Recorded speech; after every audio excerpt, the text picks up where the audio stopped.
Welcome back, everyone, to another Downward Day. Today, I am sitting here at the football stadium, watching nothing. But normally I would like to enjoy some sort of sporting event going on. Many fans of the channel may know that I am a fan of the big wide world of sports, and I do intend on covering sports issues a bit more on this channel in the future, much to the chagrin of certain sports hating nerds out there. But you know what? No matter if you're one of these people who just can't stand sports ball, just enjoy the peace while it lasts, because you will be filtered out in the future. But today on the channel, I'm going to be talking about something only tangentially related to sports, and that is names. Specifically, surnames.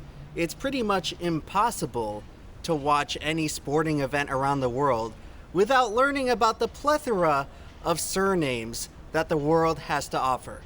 If you happen to be a fan of sports, you had better get used to learning about a bunch of different names. Some common, some uncommon. Some long, some short. Some with regular phonetics and some with random silent consonants as the very first letter that you would never expect is pronounced that way in a million years. But this is all part of the cultural exchange that comes with watching sporting events where athletes primarily are referred to by their last names. And while there are many surnames out there to choose from, some of them aren't quite like the others. And I'm not talking about these ones with the weird silent consonants, no. I'm talking about ones that are purely categorically different from all the rest. That's right, I'm talking about these select few people out there whose parents have blessed them with a compound last name. Now, these people, of course, go by many other names in addition to the two which they are sporting. They've been called doubloids, dirty double dippers, or as I like to call them, hyphies. And while they aren't exactly common in the general population, they aren't really uncommon either. You see, there's been more and more of them popping up over the years, over the past 25 years especially. That's right, there's these people out there who tend to come from college-educated, high-income backgrounds where one last name is simply not enough. You gotta have both. You gotta have both of the parents' names represented in your name for the rest of your life. These people, these college-educated people who feel like their opinion matters the most, who feel like they should be calling the shots for everyone else, they'll make it known when their offspring is around. Oh boy, if you want to have your little attendance sheet handy at the front of the class, you'll know for sure who exactly is the offspring of the progressive, college-educated, high-income couple. And I guess at this point it's impossible to delve further into the issue without first acknowledging sort of the rancid political blight that comes along with discussing topics like this. Feminism, masculinity, blah blah blah. I'm not really here to get into the real ugly parts of that discussion, but rather what I'm here to do today is talk about the matter of practicality, or rather impracticality, that comes with using a compound name and creating descendants that carry on a compound name to future generations. Look, I'm not exactly one of these return to tradition people with a marble Roman statue profile picture who spends all day eating raw meat.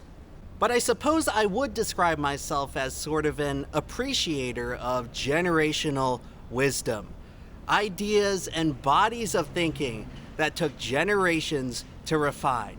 And while it seems like the world today is often so ready and eager to just move forward blindly into whatever dark future awaits us, you often wind up with these situations, these conflicts, where people move away from long-term, tried and true human tradition into something that's touted as better and more progressive and more egalitarian. And oftentimes what ends up being produced is a lesson in why that original tradition was practiced in the first place. And what do you know? The long-standing tradition of a woman taking a man's name in marriage, that is now very much on the chopping block. That is now something that is viewed as archaic, as a symbol of an oppressive and barbaric system that has simply been used to erase people's rights and put people down for generations. And look, I get the thought process, you know. If you happen to be a couple of two lucid, consenting adults who believe in equality and egalitarianism and all that nice stuff, you believe that you and your partner are on equal footing in the relationship, and you want to reflect that through your names when you get married by both of you taking the other partner's name. I get it, you know. I understand the thought process behind that. I understand the thought process between someone like iDubbbz taking Anissa's name, because it's just that compatible of a relationship to where you need to prove yourself that you're actually a good spouse by just straight up taking your partner's name. So both of you have this clunky compound name. I understand the thought process, you know, but at the same time, there are certain practicalities in general speech that come with having a nice abridged name. You know, it was William Shakespeare who once said that brevity is the soul of wit. And it seems like through most of human history, people were content with having a concise name. T.S. Eliot, J.D. Salinger. Correct me if I'm wrong, but wasn't President Harry S. Truman's middle name just the letter S? You know, people back then, they understood the concept of scarcity, and but a name, it's intangible. You could just make your name as long as it can possibly be. Well, it turns out in practical reality, that's not quite the case, because eventually there comes a point when your name just becomes long and unwieldy to say. It's why nicknames exist. It's why many common Christian biblical names eventually just get shortened to a more palatable version, a version that's easier to say in conversation. Not many people go around insisting that you call them Christopher. They are perfectly content with going by Chris. And even if they're not, I am perfectly content with calling them Chris and not having to dump a bunch of marbles in my mouth whenever I have to go say their name. And this basic principle of brevity is pretty easily understood with first names, but all of a sudden when it comes to that oh so valuable surname, people just seem to get a little confused. I suppose it's easy to see your first name as just something that's interchangeable, something that can come and go, but your last name, that is your kin, that is your bloodline. However many successive generations of people have been passed down to give you that name, that for many people cuts a hell of a lot deeper than just your basic first name, which can come and go in a generation without anybody really thinking about it that much. No, there's something a lot more visceral about that surname, about thinking of all the people who have come before you that have had that same name, and maybe that's why it became a convention in history for the man to pass down the name, because it became tied in heavily with the idea of property and the idea of your firstborn son inheriting the property. And you can go ahead and argue about these mechanics and call them archaic all you want, but the fact of the matter is that keeping one name, however it was achieved, kept things pretty simple and straightforward. But oh boy, now we are very much in the modern day where all bets are off, you know. You can have a compound name and it's new and bold and progressive, and you'll probably get a lot of compliments about it for being strong and being innovative and rejecting the shackles of these old institutions which once enslaved us, you know. Wowee, what a brave thing to do, you know. You stuck it to the man. Congratulations. But there are certain logistical issues that are going to arise with these hyphies, these dirty double dippers, gradually infesting general population. As of today in the United States, I don't exactly know the figure off the top of my head of what percentage of people in the population have a compound last name. I'll try to put some statistic on the screen right here to give you an idea. But if one thing's for sure, that number is going up, and it's going to keep going up, and these people are going to have kids that take on the compound last name.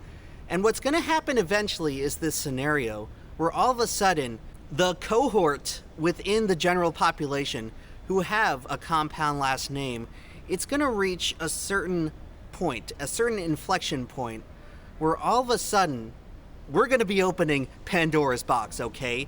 Because there's going to come a point when there's so many compound last names, so many hyphies in society, that you will inevitably start to see this scenario of a compound last name marrying a compound last name.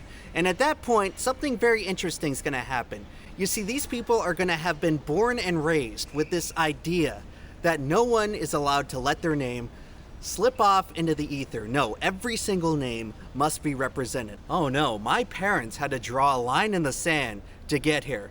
They had to make a brave stand. They had to be Luke Skywalker blowing up the Death Star. They had to be the Avengers defeating Thanos. That was the spiritual motif that they were trying to accomplish by taking on a compound last name.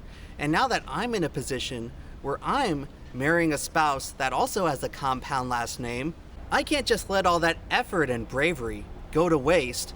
They're gonna have to take on my name. And I'm sure that my partner, whom I love and respect, surely won't want to lay down and take my name either. So what's gonna end up happening is that the two hyphies are gonna be unwilling to give up any of their compound names. And they're gonna get married and form a quadruple surname. And I think you can see where I'm going with this. Now all of a sudden, the two hyphies get together and they have kids that have a quadruple last name, and all of a sudden, the quad hyphies are infesting the population. And so now if you're a kid with 4 last names, you're sure as hell not gonna wanna give any of them up. Your name required an extremely contrived series of events to occur. It's required the stubbornness of 2 generations of people now. Your parents and your grandparents now have compound names. So you just gotta keep the charade going. You can't possibly let it go. You can't possibly just let a name go, you know? So now you're gonna get married to someone and they're gonna take your 4 names. You could wind up with all sorts of different scenarios, 5, 6, 7, 8 compound names, and it's just gonna keep going on and so forth, until eventually you'll reach a point where people are just gonna be walking around in general public with a comically large assortment of names at their disposal. That's right, at this point the days of old Sammy Smith and John Pinkerton are gonna be long over. Singular surnames are gonna counterintuitively become a much more rare and prized, as eventually everyone decides, oh, I don't want to give up my name. Why would I give up my name? You're gonna wind up with a situation where tens and hundreds of generations in, everyone's gonna have 5, 6, 7, 8, 9, 10, 11, 12 compound last names. They're gonna have to make paper wider, or just start using paper in landscape mode instead of portrait mode, because the line to sign your name when signing any document is gonna have to be ridiculously long. Contract signings are gonna have to be extended to multiple day affairs. The amount of writing required to simply sign your own name and have all your 27 hyphenated combo last names represented, it's gonna start to approach the length of writing a novel. Business and commerce is gonna slow to a crawl because the simple process of entering in so many different surnames. It's gonna tie up the economic system. It's gonna tie up the legal system, the political system. No one is gonna be able to get any work done because eventually everyone has 50 last names, and no one wants to get rid of any of them. And everyone insists on sitting there and writing out each and every individual name. 17 generations back, all of their names are still around. None of them have been erased to the flow of time. None of them have conceded because they're all so brave and bold and progressive and taking a stance against the Death Star and Thanos by having a compound last name. Eventually, people with a singular last name are just gonna be the golden goose. They're gonna be prized because now instead of having Joey 50 last name and Janie 25 last name, and having a kid that's Bobby 75 last name, you can just marry Jimmy Smith and all of a sudden have a kid with only 26 last names instead of 75. there will start to have to become a logistical necessity to seek out people that have a singular last name. It will become like the new O-negative blood or sperm from someone who isn't a manlet.